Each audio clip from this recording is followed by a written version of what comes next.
Good morning, everybody. I just want to say a big thank you to all of you who have been purchasing my apron patterns through my Etsy shop. The links are down below in the description if you're interested in that. Today we're just going to do a quick little viewer request video on how to take my Awesomely Easy apron patterns, whether you're working with the adult size or the children's size. If you need to make it taller or shorter, wider or thinner, I've got some quick tips in this video to show you how to get that done. So let's get started. All right, guys, so the first thing I'm going to show you how to do is how to make this pattern smaller.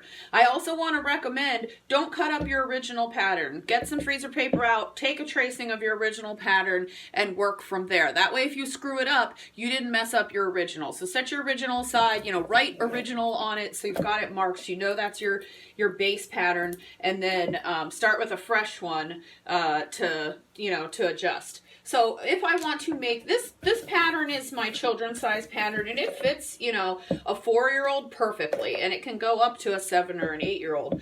But if you've got a very tiny little child, or say you want to do something like a 2-year-old, which is probably the youngest age I would put an apron on just because it does tie around their neck, you're going to want to bring it in about an inch all the way around. So the first thing I would do is I would take off about an inch from the top here. And then because we don't want this bib shape super wide when it comes down under their arm, we're going to have to bring it in a little. But you're going to start at the same spot because we still want this width about the same. And then we're just going to come down just a little bit like this. Like I said, I'm trying to stick about an inch in, okay? And keep in mind, because this apron pattern is only half, because when you cut it, it's going to be folded. If we take off an inch here, that's actually going to take off 2 inches overall.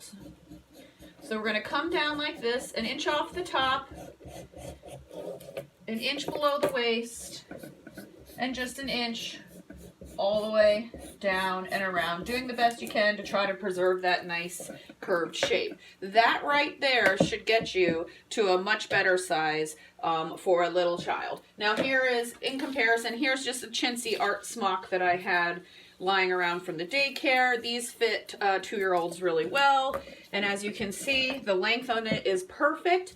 The waist is a little bit wider, but that's fine. I like to have a little bit more fabric off to the sides. It's just another extra panel of protection for their clothing.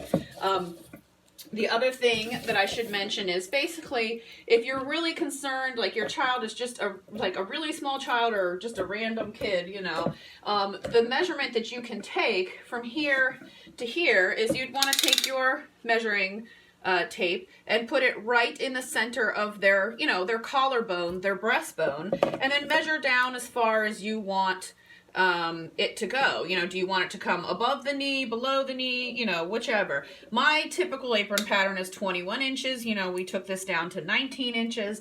But if you've got a really petite little kid, you may want to come down even as much as 17 inches. Now, if that was the case, I would start just like I did and take off an inch all the way around. But if I really want to have 17 inches because my grandbaby is very short or whatnot, then for those extra 2 inches, I'm going to mark here.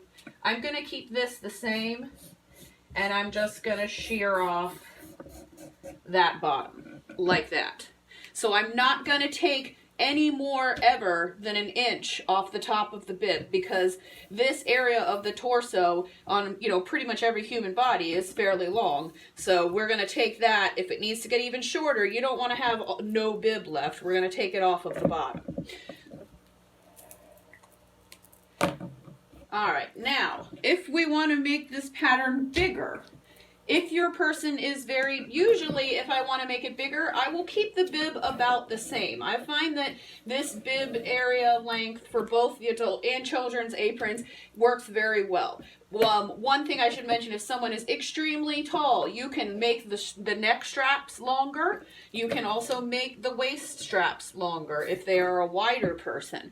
So for a very, very tall person, we would definitely want to add some length down here at the bottom. Like I said, I would most likely keep the bib the same unless we're talking about someone who's, say, like over 6'3". If they're over 6'3", then we would do the opposite and we would just come up, and add an inch. If you really need that extra chest area Or I suppose if you had a really big rack, if you were well endowed by God, you got a great chest on you and you need that extra bit, you might want an extra inch on top. So if you really need that extra length on the top, come up an inch. Like I said, I don't mess with this area too much. I would keep the exact same line coming down this way, the exact same line coming down this way for a tall person, and then swing it down just however much you need, following, like I said, trying to keep, you know, nice and smooth, following that original line from your base pattern. So for a taller person, all you would need is a little on the top and a little on the bottom. Again, you can measure their torso with your measuring tape from right around the collarbone to however far down you want it. If you want it above the knee, below the knee, whatever. Okay, so that's how it would work for a taller person. Now, for a chunkier person like myself, if you just need to make it wider and maybe a little bit longer, we're going to go with green. I'm going to keep this area exactly the same. I'm going to keep this exactly the same, but I'm going to come out here on the waist. So again, any measurement we add here is going to be double. So if I want this to give me an extra 2 inches, I would make this 1 inch wider and come down. If I'm making this for a very large person, let's say I'm going to add about 3 inches. That gives me an extra 6 inches all the way around.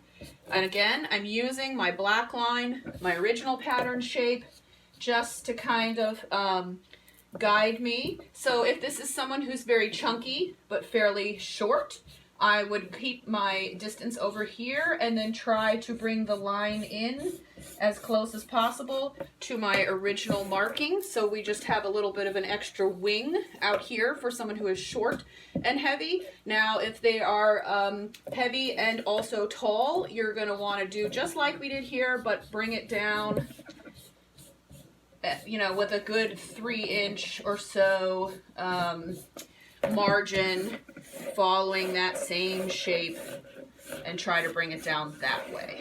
So hopefully this gives you guys a good idea of how to make some adjustments for, you know, height and width of whoever you're making your pattern for. And like I said, if you're still concerned that it's not big enough for their waist, you know, normally I make my waistbands on the adults 30 inches.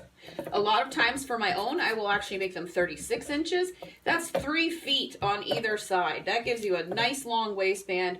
I like to tie my waistband around and then put a little bow on the front. And since I'm a big girl, 30 inches isn't going to do that for me. So by all means, with any of these, children's or adults, you can always add extra length, you know, in both sets of straps, and that gives you even more wiggle room to work with. So I hope this helps you guys out. If you have any questions, please put them in the comments down below. And happy apron making, you guys.